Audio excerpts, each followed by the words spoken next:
Voilà, de retour à Saint-Pardoux-l'Ortigier, petit village de 480 habitants, son église, son château et son unique commerce, une épicerie multiservice tenue par Luigi, un commerçant pas tout à fait comme les autres que je vous propose de rencontrer.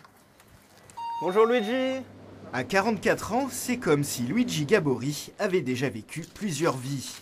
Ancien arbitre de rugby de haut niveau, il a travaillé 12 ans à la Poste à Paris, avant de tout plaquer il y a 3 ans et demi.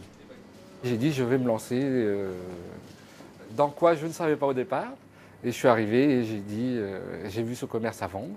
Je suis venu le voir, j'ai vu que c'était propre, qu'il y avait de quoi travailler. Et j'ai dit allez hop, on se lance. Voilà. C'est l'occasion qui a fait le larron. C'est ça exactement. J'y passe beaucoup d'heures par semaine, mais vraiment ça me plaît et c'est vraiment mon bébé à moi ça. Ouais.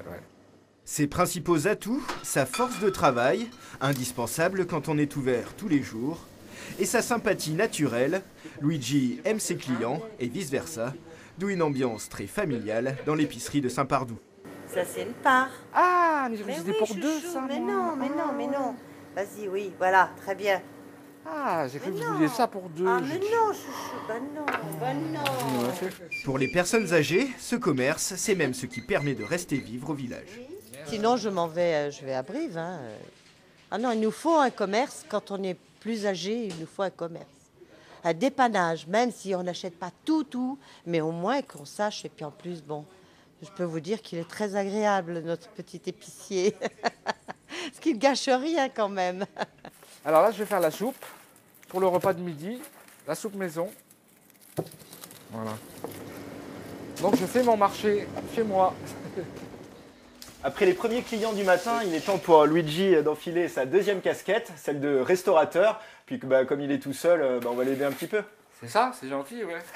Mais c'est pas très compliqué, une soupe de légumes.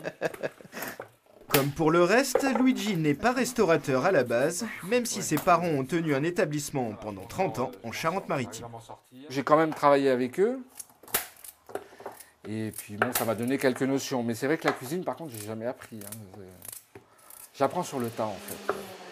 Et pendant que notre épicier multicarte s'affaire en cuisine, les clients, eux, continuent d'arriver et Luigi doit s'interrompre. Ça va, Joanne? Oui, Qu'est-ce qui t'amène? j'ai du courrier. Et oui, ici on trouve aussi un relais poste, de quoi rappeler quelques souvenirs à Luigi. Dans l'intervalle, le bar s'est rempli d'habitués pour l'essentiel à la recherche d'un lieu convivial. Il n'y a plus que celui-là dans le village. Hein. On n'a plus rien d'autre. Alors on espère qu'on va se le garder encore assez longtemps. Hein. C'est surtout ça. Allez, à table, et en plus, c'est franchement bon. À la fin du service de midi, Luigi s'accorde enfin une petite pause bien méritée dans sa journée à rallonge. Mais il sera de retour dès 16h30 pour continuer à servir les habitants du canton qui, vous l'avez vu, le lui rendent bien. Et c'est la fin de cette édition. Excellente soirée sur France 3.